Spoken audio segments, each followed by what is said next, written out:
Jack Clem, Orion Engineered Carbons beat the street last week in its second quarter results. The stock's up over 35% so far this year. But before we talk about the stock, tell me exactly what an engineered carbon is. It's a particle that we make in furnaces out of oil feedstocks. It goes into a variety of different applications. It's used to reinforce rubber. It's used to pigment coatings, applications, paint, polymers. It's what makes all of the material around you, practically all the material around you, black. But it's usually more than just to make it black.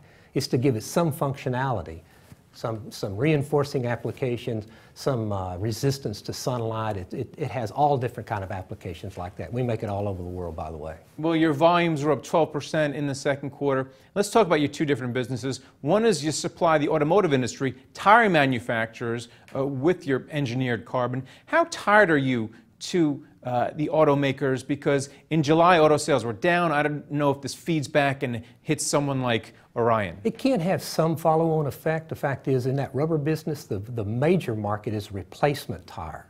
And you have a lot more replacement tires being made than you have original equipment tires. So when you see the automotive market down, replacement tires are actually a very steady market because of the nature of that business. So we can see those swings in the automotive market, but what stabilizes the rubber business is literally the replacement tire market. And your specialty carbon black goes into things like inks and polymers.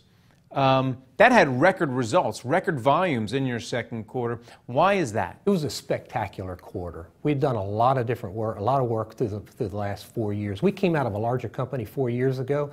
We began to build a team in that area, and the team consisted of engineers and scientists and chemists all over the world. We added substantial staff to that, literally dozens of these people that we placed around the world. We opened up application laboratories. We opened them up in Asia. We expanded the ones that we have in Europe and in the U.S. And all of that work is coming to fruition now with this growth going in these different markets.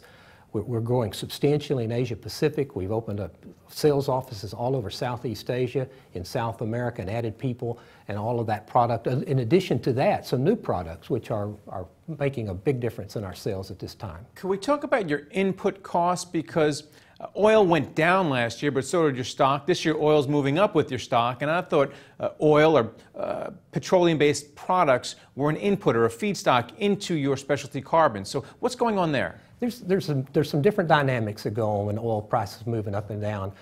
Frankly, what happens with most of the chemical stocks and petrochemical stocks is they seem to have a follow-on effect. When oil rises, falls, the markets seem to think that that has an impact on the business. And while it can have some impact, in fact, in our specialty business, for instance, we will benefit because we have some very strong products there. There's not a lot of competition. And so when when oil prices and feedstocks fall, we can actually expand our margins, which is largely what you've seen, a lot of the impact of our expanded margins in the second quarter and in the first quarter of this year.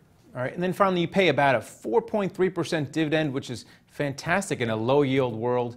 Talk about whether you plan to raise that dividend, because you're certainly paying more than most companies out there. We like our dividend where it is right now. We think it is one of the highest, particularly in the chemical space. We'll continue with the dividend level as it is currently right now. We're a very cash-generative company. If you've seen our figures, you see that we throw off a lot of cash, one of the highest free cash flow yielding companies, again, in this chemical space. But our goal with that cash has been to pay that dividend, to fund the internal self-help growth opportunities that we need, acquisitions as they come along, and to deleverage this business. Our leverage ratio has dropped by 2/10 of a point so far this year, down from what it was last year, and we'll continue to delever the company with the excess cash. All right, well, thanks a lot, Jack. Thank you, Greg. Nice to meet you. And thank you for watching The Street.